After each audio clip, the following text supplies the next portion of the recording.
Welcome in everyone, this is Sean with MTG808 Jr. and today we're going to be taking a look at our second place deck from our Youth Standard Pauper Tournament that took place at the beginning of November. So Kyle here, who goes to Moanalua Middle School, is a member of the Magic Club that just got started up there. This was his first tournament that he came to play with us, and he came in second place, so congratulations to Kyle. His brother Troy, who's actually in the background of this picture right there, his twin brother, they actually played almost identical decks. They both played the same archetype, Blue Black Aggro, and I think Troy was just outside of the cut to top two. We had 6 players and we cut to top 2. So Kyle here came in second place. He lost to Luca in the finals, but we're gonna take a look at his deck today. So this is what the deck looks like on paper. Some creatures, some enchantments, a couple of spells. It's basically an aggro deck, but today I'm going to try out something a little bit different from previous deck techs. We're going to be looking at the deck laid out here on Magic Online. So this is what the Magic Online client looks like, and this is what his deck looks like. These 3 cards are not actually in his deck, but I'm going to talk about them, so they're just on the side. So this is what his deck looks like. We're going to start by looking at his creatures. We got 4 Slitherblade here. Very aggressive 1 mana creature. It's always going to get through every time you attack with it. So it starts out only dealing 1 damage a hit, but it can get buffed up with some of the enchantments that Kyle is running in his deck. So Slitherblade is a very good 1-drop. Lets him start getting on the board real early. Over here in the 2-drop slot, we've got Kenry Eternal. A 2 mana 2/2 is, solid, but this 2 mana 2/2 also has Afflict, which means whenever this creature gets blocked, the defending player loses 1 life. So it punishes people for blocking, which is exactly what an aggressive deck wants to be doing. So Kenry Eternal, not the strongest card in the deck, but it's a nice aggressive 2-drop to let him get on the board early and start pushing damage through. He's playing 2 Aether Poisoner. We've seen the Aether cycle of cards do very well in Standard Pauper. Aether Swooper, the blue one, was featured in Luca's first place deck from this tournament. So the Aether cycle is a bunch of creatures. When they come into play, they make 2 energy, and when you attack with them, you can spend 2 energy to make a 1/1 servo. So this one costs 2 and it has Death Touch for a 1/1. So it's not the most aggressive creature, but it is very good at valuing, right? You might attack with it, make your servo. If they block with something, then it'll trade, and then you might be able to trade the servo with something later. So Aether Poisoner is a sweet value card. Not the most aggressive card, but it gets you on the board on turn 2. So very solid. He's only playing 2. But he is playing 4 of Spellweaver Eternal, which I think is the best 2-drop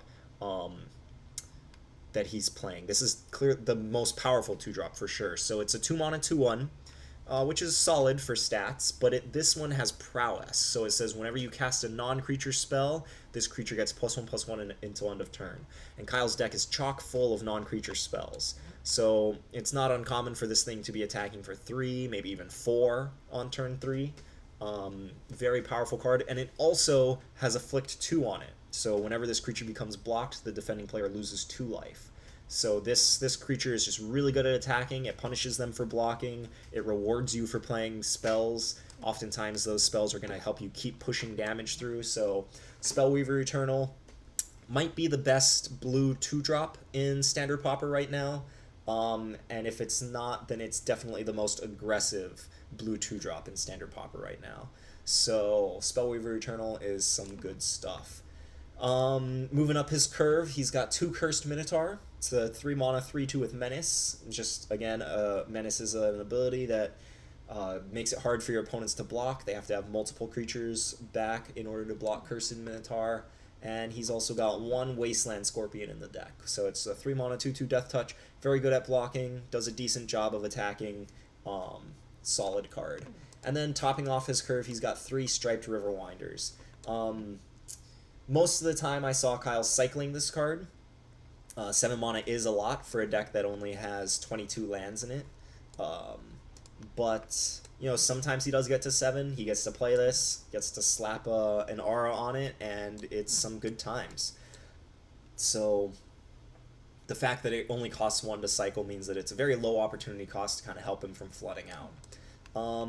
So those are his creatures. He's also got a whole bunch of enchantments that buff up his creatures. So he's got 1 Cartouche of Knowledge, gives a creature +1/+1 and flying, and lets you draw a card.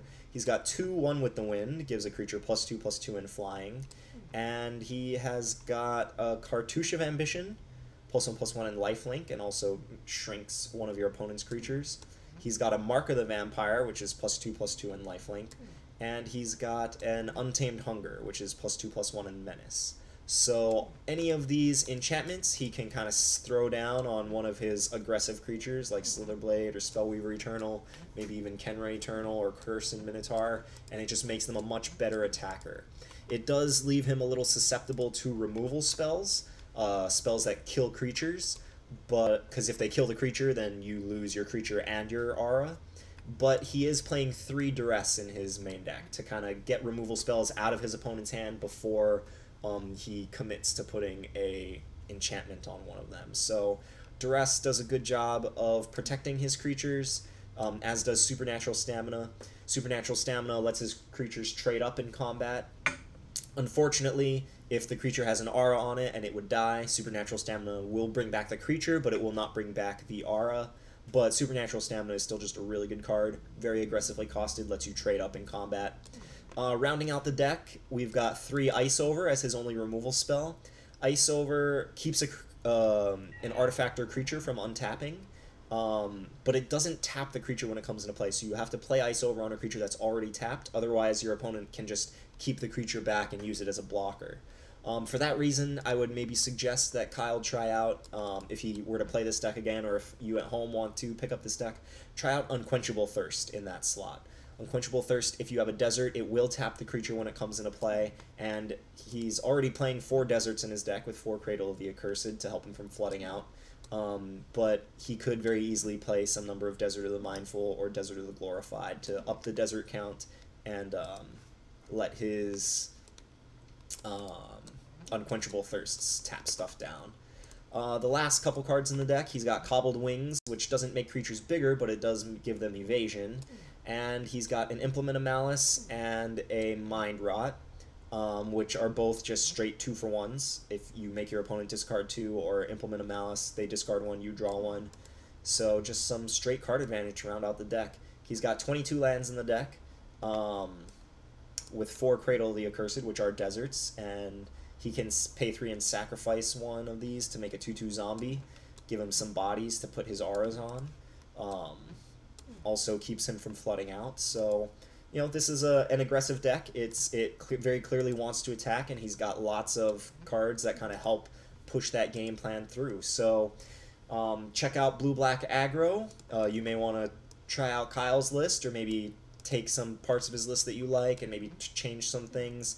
The cards that I would for sure stick with if you wanted to play this archetype are Spellweaver Eternal, Slitherblade. The cartouches are both very strong. You know, you may want to try out more Aether Poisoners. You could even play Aether Swooper. Also, equipment such as Hone Kopesh are very good options. Hone Kopesh, right? And yeah, very solid Blue-Black aggro deck. So, congratulations once again to Kyle for coming in 2nd place at our last Standard Pauper Tournament. And, you know, I hope that you guys at home are all building your own Standard Pauper decks or checking out these ones that have done well in our tournaments. And we hope to see you at our next tournament. Right now, the next tournament we have scheduled is December 23rd. It's the Saturday before Christmas. So I know the holidays are a little bit busy, but we'll see who can show up. That was the only Saturday in December that the planet had open for us, so we're gonna run it and see who can come. So hope to see you there, and hope to see you trying out some new Standard Pauper brews.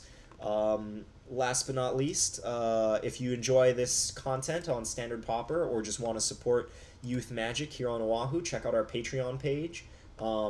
And you can become a contributor And even for just $1 a month, you can become a contributor. We're going to be starting up our Patreon Q&A sessions pretty soon, and just becoming a $1 a month contributor lets you ask questions during those sessions, and you will be able to view our expenditure report. So check out our Patreon account.